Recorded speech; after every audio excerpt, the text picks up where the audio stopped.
गडचिरोली जिल्ह्यातील एटापल्ली तालुक्यातील तोळसा ते जरावंडी परिसरात लोह खनिज वाहतुकीसाठी रस्त्याचे रुंदीकरण सुरू आहे.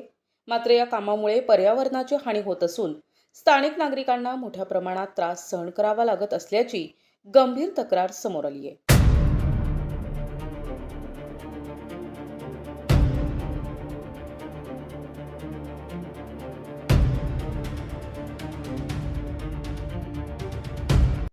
तोडसा ते जरावंडी मार्गावर लायड मेटल कंपनीकडून सुरजागड येथून निघणाऱ्या लोह खनिज वाहतुकीसाठी रस्त्याचे रुंदीकरण करण्यात येत आहे.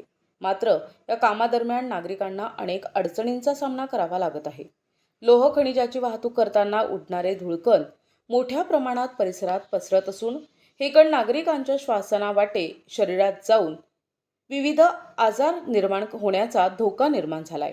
याशिवाय रस्त्याच्या रुंदीकरणाच्या नावाखाली जंगलातील अनेक झाडांना इजा पोहोचवली जात असून मोठ्या प्रमाणात वृक्षतोड होत असल्याचा आरोप स्थानिकांनी केलाय.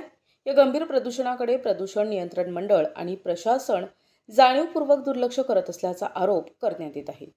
रस्त्यावरील धूळकण तात्काळ साफ करावेत आणि प्रवाशांच्या सोयी सुविधांची काळजी घ्यावी अशी मागणी गावकऱ्यांनी केली आहे. प्रशासनाने याकडे लक्ष न दिल्यास तोडसा ते जरावंडी परिसरातील जनता रस्त्यावर उतरून मोठे आंदोलन छेडणार असल्याचा इशारा देण्यात आलाय. प्रतिनिधी शंकर मुत्तेलवार, NTV न्यूज मराठी, गडचिरोली.